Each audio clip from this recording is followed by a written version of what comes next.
Welcome back, guys. So last week we drove the Audi RS6. This is what we had to say about it. I don't even want to tell you what just happened to the Speedo. And in a daily car, it's quiet, it's refined, it's usable. The power is down low. The nose is incredibly responsive, way more responsive than the previous generation. Now, if you want a car that does all that, but you want to pay half of the MSRP, how about an Audi RS7? At $78,000, this RS7 offers a very, very similar experience. Now, let's find out how it drives.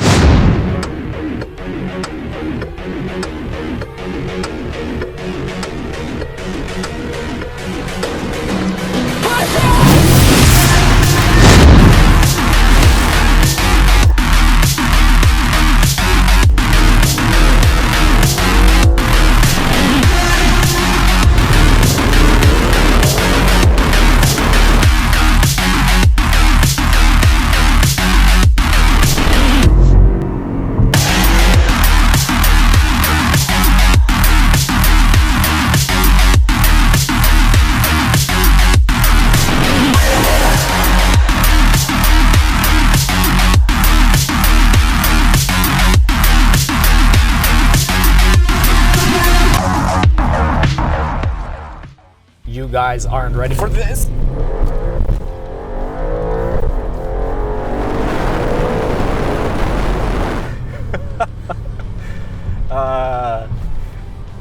We've driven a lot of fast cars, but there is no car that we've driven so far that launches as hard as the Audi RS7. Full stop.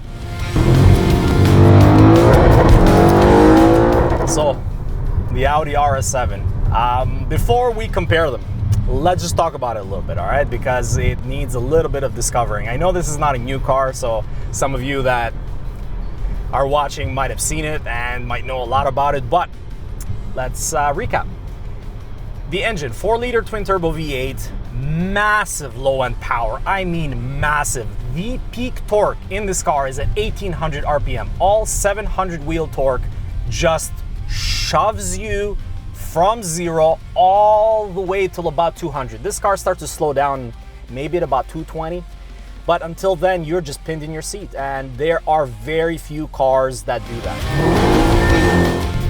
So the performance is really something else. Now, a stock Audi RS7 is really fast, but a modified RS7 like this is even faster, and it shows on the dyno, it shows on the road. This car does the quarter mile the same speed and the same time as the new RS6 with almost 100 wheel horsepower less. Now, I know this weighs a lot less, which is why it does the same time, but it feels incredibly fast. The straight line performance, nobody can deny. The Audi RS7 does the quarter mile at around 11.4 stock, which is pretty much the same as the RS6, and modified performance is 10.8, which is again the same as the Audi RS6. Now, what's interesting is that the RS7, this generation RS7, launches much harder because the 0 to 60 is faster and the trap speed is slower. Therefore, this car is a little slower on the high end, a little slower on the highway, but it does launch much better than the new RS6 and the new RS7.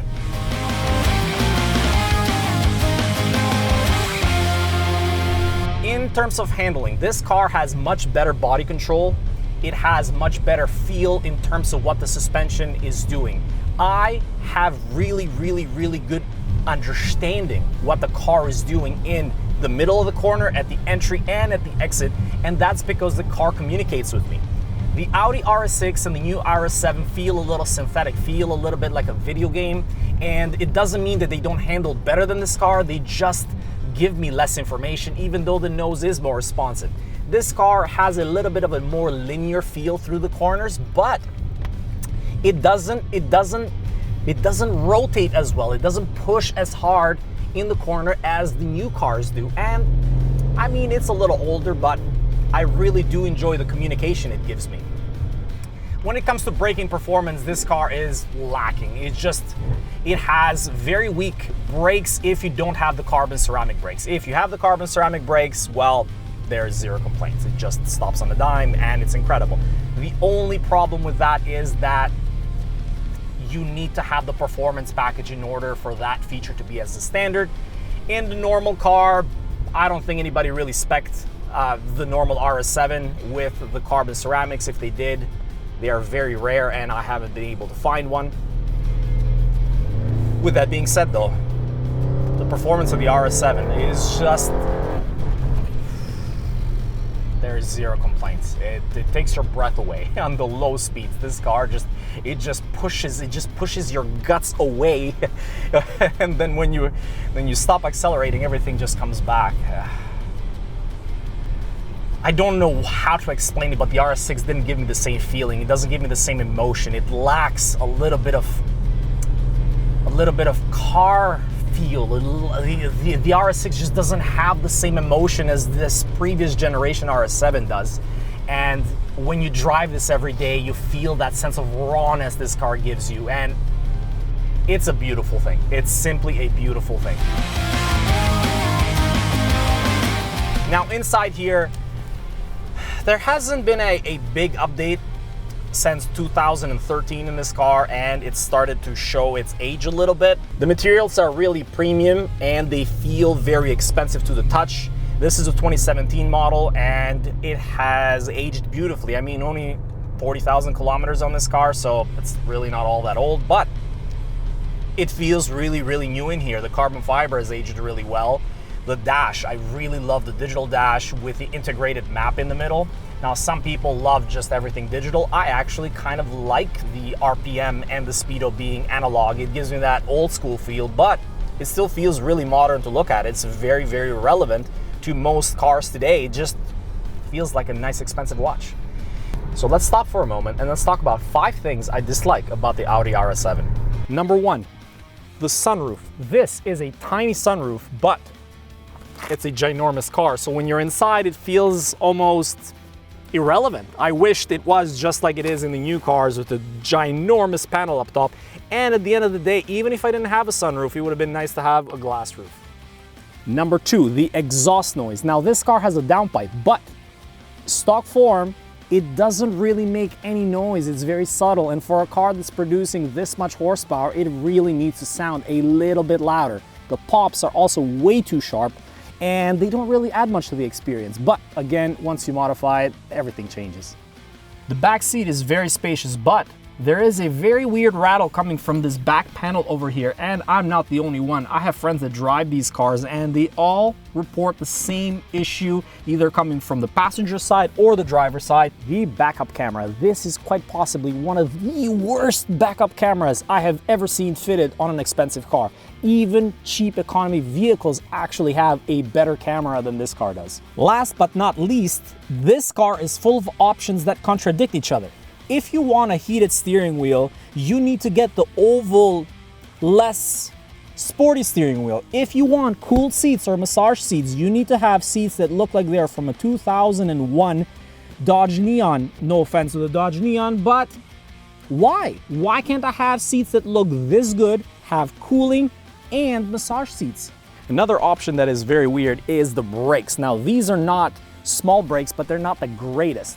When it comes to making sure that your Audi RS7 brakes fast enough, you need the carbon ceramics, which are $8,000 a piece for just the rotor alone if you want to do an aftermarket swap or an OEM plus swap. If you want it to be a standard feature and pay only $10,000, which is quite a lot, you need to buy the performance car. I have yet to see a car that's not a performance car with the carbon ceramic rotors. Why? I know it's a nice feature, but it's one of those features that it only comes in the performance model, which is quite a lot more money than the standard model.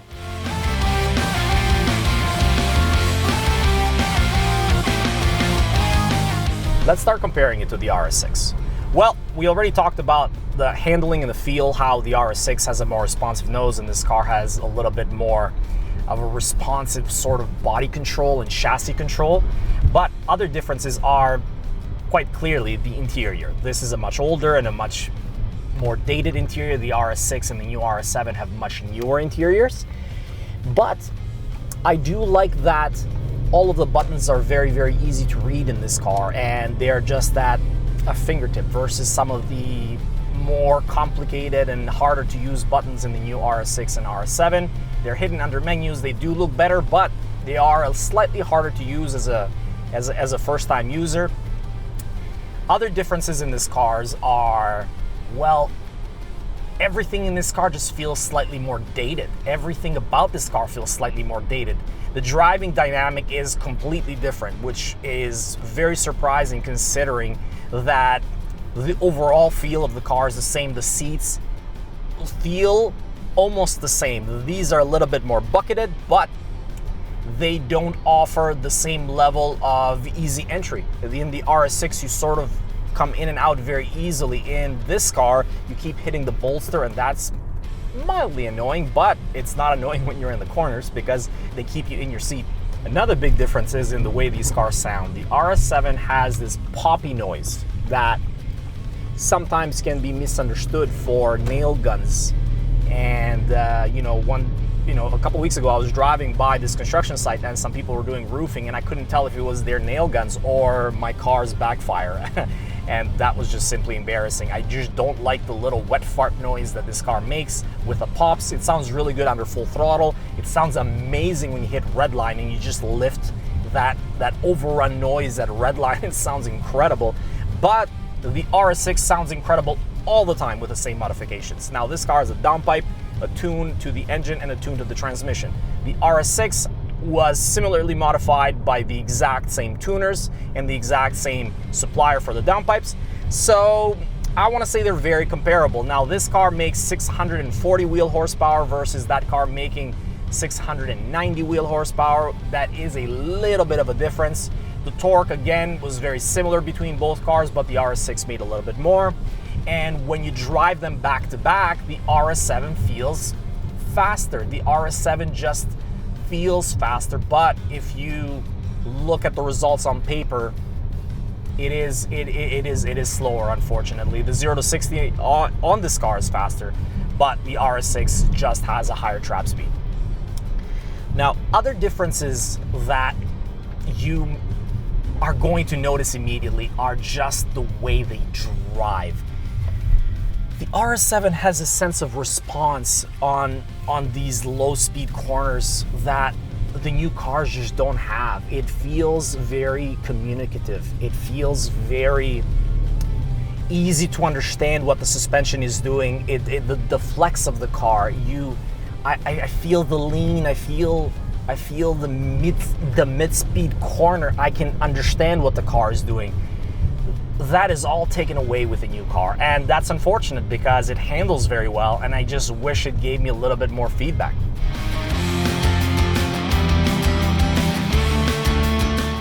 So at the end of the day, you are going to be left with an amazing car. The new car or the old car, I don't think anybody's ever gonna have any complaints. I love this car because this is my car, and I don't want to sound biased, but I think this is just a better deal. At half of the MSRP, it's very, very, very hard to see flaws in this car. When it comes in terms of performance, it still looks relevant. It still looks really, really sharp on the outside. I think it's a slightly cleaner looking car on the outside. I do prefer the mouth of the new car a little bit more, but